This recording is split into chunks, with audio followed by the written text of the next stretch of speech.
సర్లేగా ఇది మోదీ ఏదో ప్రకటించిందంటే ఏంటిది అది? మోడీ చంద్రబాబు ఇద్దరు కలిసి ఏం ప్రకటించిండ్రు? సోనాలిక ట్రాక్టర్లు సగం సబ్సిడీ ఇచ్చారంట అని చెప్పు. అందరికి చెప్పాలంట కొనుక్కోవడానికి. కొనుక్కోండి అని చెప్పు. మరి సబ్సిడీ ట్రాక్టర్లకు ప్రకటిస్తే మరి ఎద్దుల పరిస్థితి ఏంది? ఎద్దులు అప్పుడు 100 ఉన్నాయి అనుకుంటే ఇప్పుడు ఒకటి కూడా లేవు, ఊర్లో ఒకటో రెండో ఉన్నాయి. మేపెట్టోళ్ళు లేకవా ఎత్తిపోయినా అంటే గడ్డి కానీ వాటికి సబ్సిడీ గవర్నమెంట్ ఏమైనా ఇస్తుందో? ఇవ్వట్లేదు.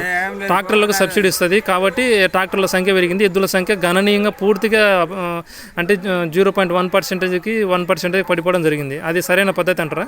కాదు కదా. కాదు, చేసేవాళ్ళు లేక చెడిపోయిండ్రు అంతే అంటావు.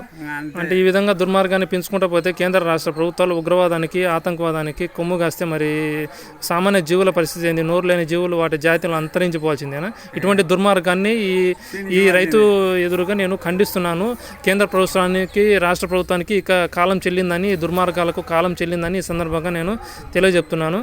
ఈ పెద్ద మనిషి సాక్షిగా, ఈ గ్రామ పెద్ద అయిన, అందుకని గ్రామ పెద్ద సాక్షిగా నేను ఇక్కడ కాలం మూడింది, కాలం చెల్లిందని రాజ్యాంగానికి ఈ సందర్భంగా నేను తెలియజేస్తున్నాను.